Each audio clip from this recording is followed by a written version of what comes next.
Yeah, mes gens, chaque jour qu'on dort, il y a un nouveau dossier. Il dit, oh, je comprends pourquoi la dépression ne prend pas trop la communauté africaine, oui. N'oubliez pas, dans chaque Congosa, dans chaque Béré, il y a une leçon de vie à prendre très, très au sérieux, oui. Ne regardons pas seulement que c'est la vie des autres. Ne dit-on pas que les erreurs d'autrui doivent nous servir d'exemple. En tout cas, asseyez-vous, prenez le thé sans sucre de préférence et écoutons. Ce n'est pas comme maintenant qu'on fait dans le map. Parce que les gens croient que c'est maintenant que moi j'ai commencé les champs, non.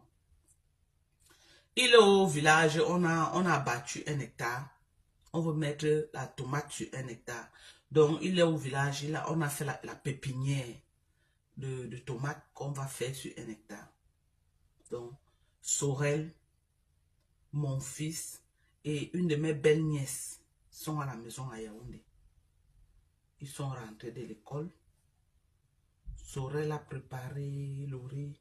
Non, Sorel est en train de préparer le riz sauce d'arachide.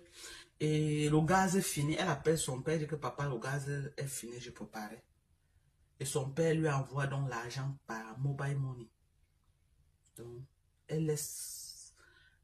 Non, avant d'aller faire, elle dit que non, le temps de partir, prendre, acheter le gaz et revenir, est-ce que c'est pas mieux qu'elle allume le feu du bois? Parce que Sorel elle était très vaillante. C'est maintenant qu'elle est arrivée aux États-Unis qu'elle a commencé à toucher l'argent. Sorel était très vaillante.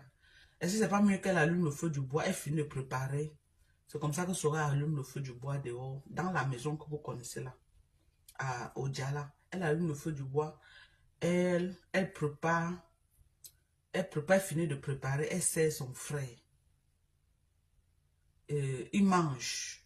Après, elle a dit qu'elle va prendre l'argent que son papa a envoyé en route. C'est comme ça qu'elle ne quittait pas en route. Quand elle part en route chercher l'argent, mon fils reste avec ma petite belle-nièce. Comme j'ai envoyé tous les vélos des États-Unis, il sort son vélo pour aller pédaler un peu. Bon, il sort le vélo. Au lieu d'aller pédaler, il gare ça devant la véranda. Et il monte sur la dalle. Parce qu'il avait l'habitude de monter, aller jouer avec ses amis.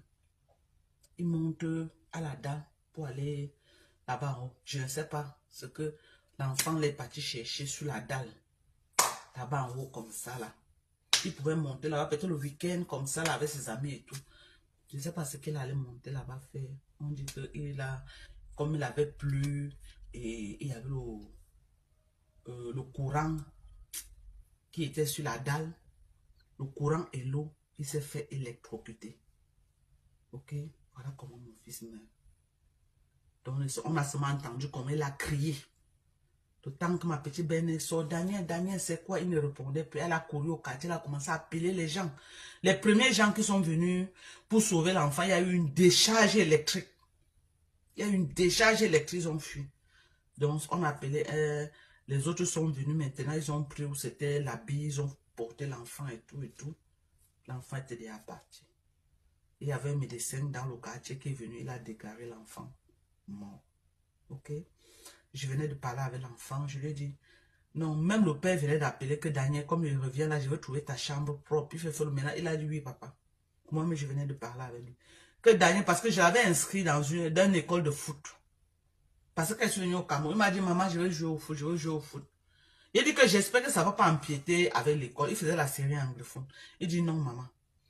Quand je rentre alors, je lui demande que Daniel, la dernière fois que tu es parti jouer au foot, c'est quand? Il dit que, maman, ça fait peut-être 2 semaines. Il dit que tu as vu, non? Tu as fait, je suis allé dépenser tout mon argent, maintenant tu ne parles plus.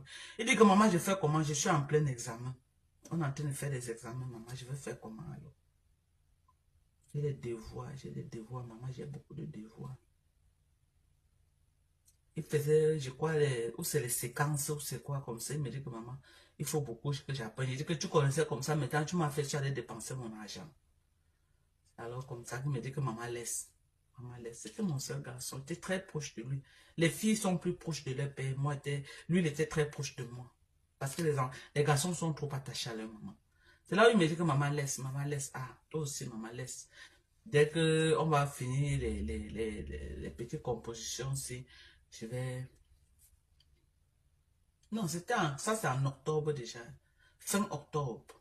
Ça c'est fin octobre. Il me dit, maman laisse, laisse. J'ai dit que ok, concentre-toi alors sur ton école. Il aimait beaucoup l'école, il était brave. Il sortait toujours premier de sa classe. 19 de moyenne premier, 19 de moyenne premier. Un enfant, un génie au père. Quand l'enfant là te parlait, tu croyais que c'était un père de... Donc, il était trop parfait pour vivre longtemps, en fait. Il était trop parfait, calme, qui ne parlait pas. Très posé, il raisonnait comme un père de 80 ans. Quand l'enfant là te parlait, tu croyais que tu as fait un papa. Donc, il était trop parfait pour vivre longtemps de toutes les façons. C'est comme ça alors que j'ai dit, ok. Il m'a dit que maman, dès que mes examens se calment, je vais reprendre avec le ballon. J'ai dit, ok, il n'y a pas de problème. Je cause avec l'enfant comme ça, là. Quelques temps après, on m'appelle, c'est là-bas mon cousin qui m'envoie que Daniel a eu un accident grave.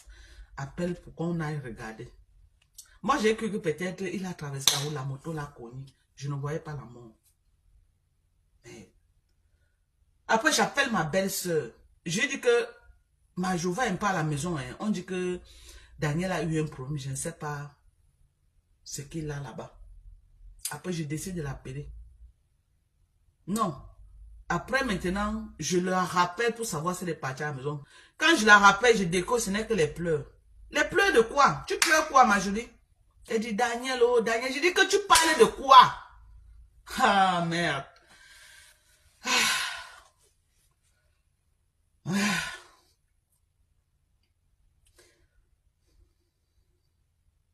La perte d'un enfant.